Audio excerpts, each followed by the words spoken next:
trusted you. Sign it! You lost! This is your end. They say silence is a confession.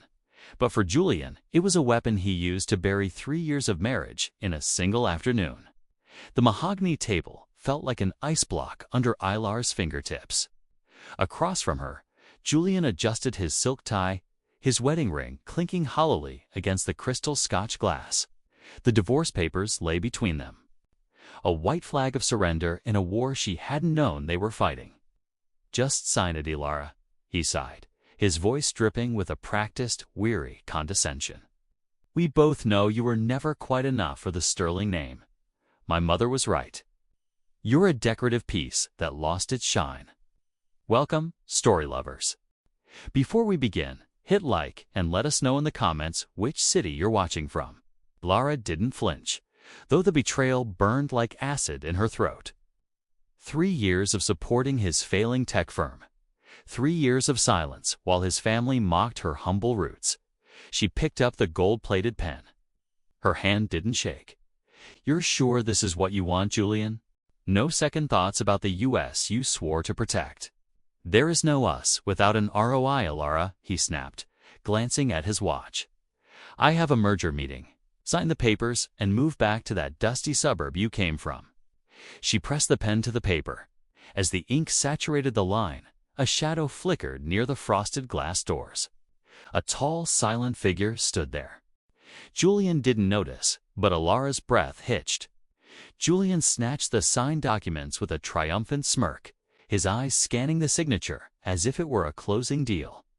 "Finally, I'll have my assistant send over your things by morning. Don't bother calling. My lawyers handle everything from here on out." He didn't look at her. He was already pulling out his phone, dialing his mother to deliver the news. Elara stood slowly, her legs feeling like lead, yet her spine straighter than it had been in years. "You always did value the paper more than the person, Julian.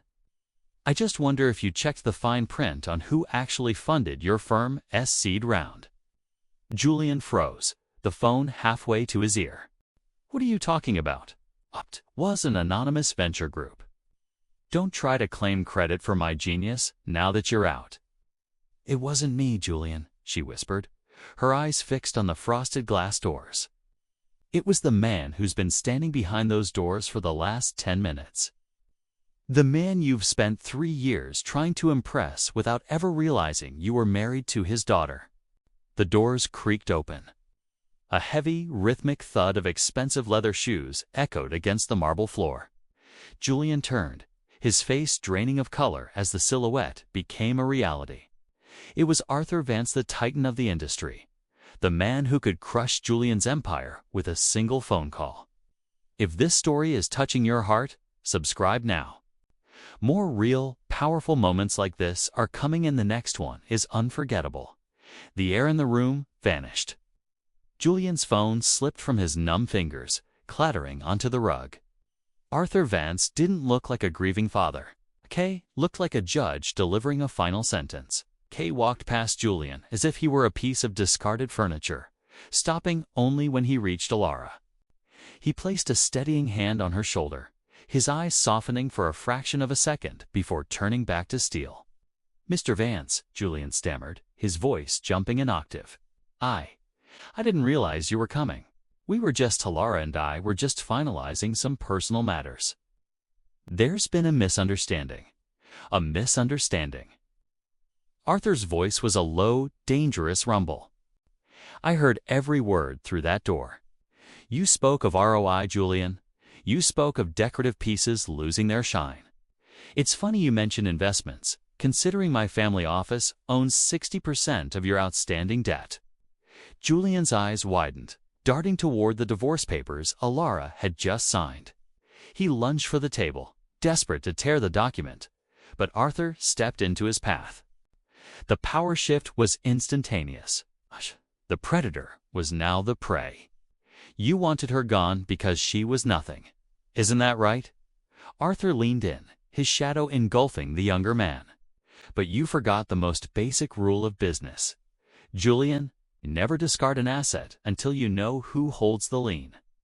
Suddenly, Arthur's phone buzzed. He glanced at the screen and smirked. It's starting. Julian's tablet on the desk erupted with notifications. His face went ashen as he watched his company's stock price plummet in a vertical line.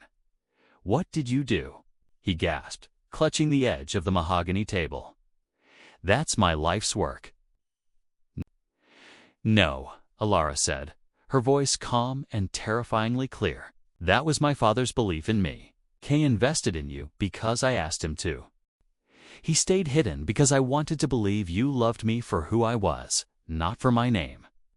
You proved today that your love has a price tag, Julian, so we're cashing out." Arthur signaled to the hallway, and two stone-faced men in charcoal suits entered. "The merger you were rushing to? Cancelled. The credit line for your production facility. It's called in as of 3 minutes ago. You signed those papers to be free of a nobody, Julian. Congratulations, you are now exactly what you thought she was." Elara picked up her coat, crossing the room without a single backward glance at the man currently sinking to his knees. She paused at the threshold, the weight of 3 years finally lifting off her heart. "You told me cruelty is loud, Julian, but you were wrong. Cruelty is loud, but self-respect is quiet. It stuffs the sound of a door closing on someone who never deserved to be in the room." She walked out into the sunlight, her father by her side. True power isn't inherited or stolen. It's realized the moment you stop seeking it from people who are beneath you.